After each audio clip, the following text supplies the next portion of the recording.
Церемония награждения победителей 8-го детского конкурса чтецов «Кобелек», посвященного выдающемуся крымско-татарскому просветителю Исмаилу Гаспринскому, прошла в этнокомплексе «Алем». Организаторы, общественная организация «Истихбаль» и студия «Кара Денис Продакшн» надеются, что благодаря таким мероприятиям желание учить родной язык и говорить на нем у детей будет сильнее. Бүгін біз doğrulukka pek muhtaçmız. Doğruluk ne demek? Doğruluk bu bir söz, ana tilimizde aytılgan bir söz, bu doğruluktur. Urf adetlerimizni, kütkenimizni bu doğruluktur. Sağ olsun ana babalar, bu yolda birlikte bizden beraber olgаны için minnetdarlığını bildiremiz. Уже второй год подряд конкурс проходит в онлайн-формате. Он стартовал в начале весны. Маленькие чтецы вместе с родителями готовили декламации на родном языке и отправляли видеоролики с выступлениями на суд жюри.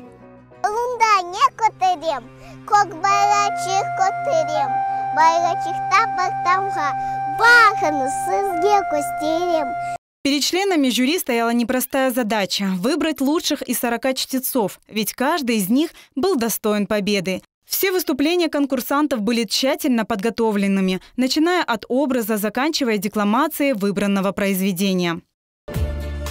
Nazik elif, jersin yelçik, davanın saçlarıma, koşukların jersin güneş, şavle saça yollarıma.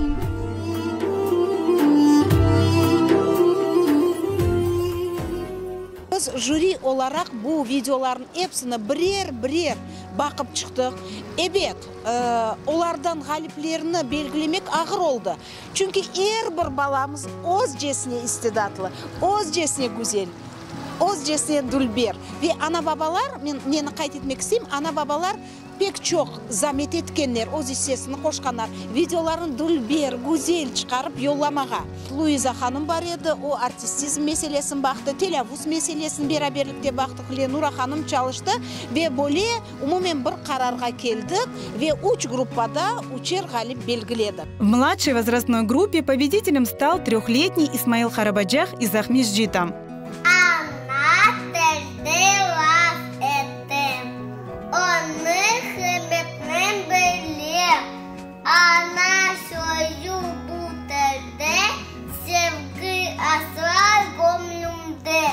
Лучшим чтецом в средней группе жюри признала 5-летнюю Мелек Абкаирову из Кизлева.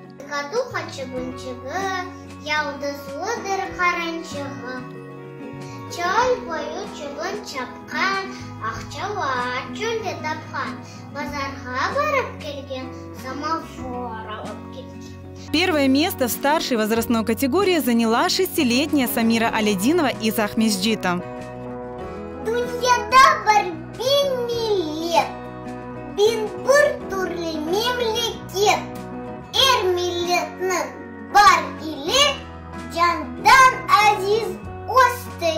Поощрительный приз получил 7-летний Ильяс Куртнебиев из Сакского района. Победителей наградили грамотами и подарками. Важность таких конкурсов для сохранения и развития крымско-татарского языка отметили и родители маленьких конкурсантов.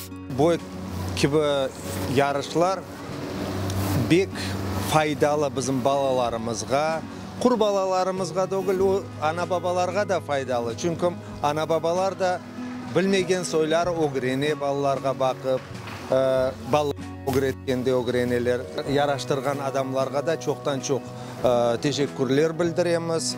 Çünkü bek faydalı iş eteler. Biz bu yarışta ikinci yıl iştirak etemiz. Men ойлағанымша bu Кобелек yarışlarday bu yarışlar bek керек, bek muhim. En esası o bizim балаларымызға anlata. Bizim ana tilimizni bek kereklігін, bek muhimligін ve onu kullanmağın керек içini bek yaxşı anlata. Менің талибем Самира Алядинова бірінші еріні қазанды, ғалибе олып чықты. Біз пек ғұрурланамыз. Әлбетте бұл ярыш бізге балачықларымызға ана тіліні öğrenmege, ана тіліне урмет, sevgi ашламаға имкан бере. Çok sağ olunuz.